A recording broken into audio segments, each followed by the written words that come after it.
Hi friends, నేను మీ lucky world. ఈరోజైతే గోరు చిక్కుడుగాయతో ఫ్రై ఎలా చేయాలో మీకు చూపించేస్తానండి.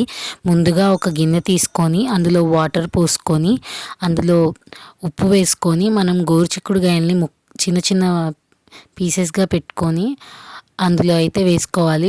అవి ఉడికేలోపు మనం పక్కన అయితే బాండీ పెట్టుకొని బాండీలో అయితే కొంచెం ఆయిల్ అయితే ఫ్రైకి ఎంత ఆయిల్ కావాలో అంత ఆయిల్ అయితే వేసుకోవాలండి. ఆయిల్లో కొలత అనేది ఏముండదు. మనం ఎక్కువ తినే వాళ్ళమైతే ఎక్కువ ఆయిల్ వేసుకోవచ్చు, తక్కువ అయితే తక్కువ వేసుకోవచ్చు. అందులోనే తిరగమాత గింజలు, ఆవాలు, జీలకర్ర, పచ్చనిపప్పు అన్నీ వేసి వేయించుకోవాలి. 4 చిన్నులపాయ రెబ్బలు కచ్చాబచ్చాగా దంచుకొని అయితే అందులో వేసుకోవాలి. చిన్నులపాయ రెబ్బలు బాగా వేగిన తర్వాత సన్నగా కోసి పెట్టుకున్న ఒక ఉల్లిపాయనైతే అందులో వేసుకోవాలి.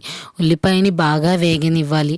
ఎందుకంటే మనం చిక్కుడుకాయలను ఆల్రెడీ ఉడకపెట్టేసాం కాబట్టి ఈ ఉల్లిపాయనైతే బాగా వేగనివ్వాలి. ఈలోపు మన చిక్కుడుకాయలు ఉడికిపోయాయి. అందులో వాటర్ తీసుకొని వాటర్ పారబోసి చిక్కుడుకాయలను అయితే పక్కన పెట్టుకోవాలి.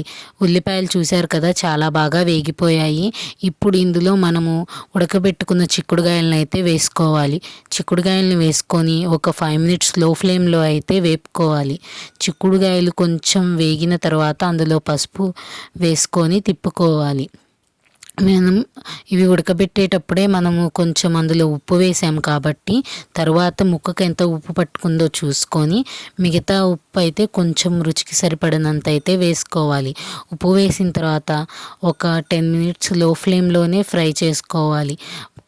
కొంచెం గోల్డెన్ బ్రౌన్ కలర్ వచ్చిన తర్వాత మనం ధనియాల పొడి అయితే వేసుకోవాలి. ధనియాల పొడి వేసుకొని ఒక 2 minutes బాగా ఫ్రై చేసుకున్న తర్వాత మనము ఎంత కారం తింటామో అంత కారం అయితే వేసుకొని తిప్పుకొని ఒక్క 1 minute అయితే ఉంచుకొని దించేసుకోవడమే. ఎంతో రుచికరమైన గోరుచిక్కుడు ఫ్రై అయితే రెడీ అయిపోతుంది. మన ఛానల్ని సబ్స్క్రైబ్ చేసుకోండి.